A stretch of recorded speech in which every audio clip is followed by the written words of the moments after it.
జగన్, నువ్వు రాజశేఖర రెడ్డి గారి అబ్బాయి కాకపోతే నువ్వు అసలు వార్డు నెంబర్ కూడా గెలుస్తావా? నెహ్రూ గారి కూతురు కాకపోతే ఇందిరాగాంధీ ప్రధానమంత్రి అయిద్దా? అవేదా?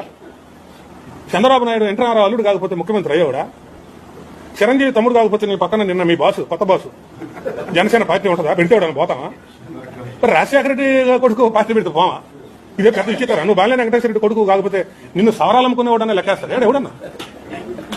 ఇదే పద్ధతి అసలు మాట్లాడచ్చా? ఇది లాజిక్ అయ్యాడన్నా? తప్పు కదా అది. ఎంతసేపు మీరు ఏం మాట్లాడుకోవాలా? మీ పార్టీలో ఏదో ఒక పార్టీలోకి పోయి ఆ పార్టీ బాగు కోరుకుని ఆ పార్టీ అభివృద్ధి చెందుతాడు చేసుకోవాలి. కానీ యువతల పార్టీ వాడిని తిడితే ఏదైనా పదవి వస్తారని ఆశపడి అది అత్యాశ అవుతుంది తప్ప. సరే, చిన్న లాజిక్ మర్చిపోయాడు నిన్న. ఇన్ని సంవత్సరాలు పెంచి పోషించినటువంటి కుటుంబాన్ని, ఇన్ని సంవత్సరాలు పెంచి పదవులు ఇచ్చి మంత్రులు ఇచ్చినటువంటి పార్టీని పుష్కారంగా అకారణంగా రాజశేఖర రెడ్డి బిడ్డను కూడా చూడకుండా నువ్వు ఎట గెలుస్తావో చూస్తాను అన్నాడంటే ఎమ్మన్నే జన సైనికులు ఈడు రేపొద్దున మనల్ని ఎక్కడైనా మోసం చేస్తున్నాను అనుకోరా? అసలు అది మాట్లాడతా?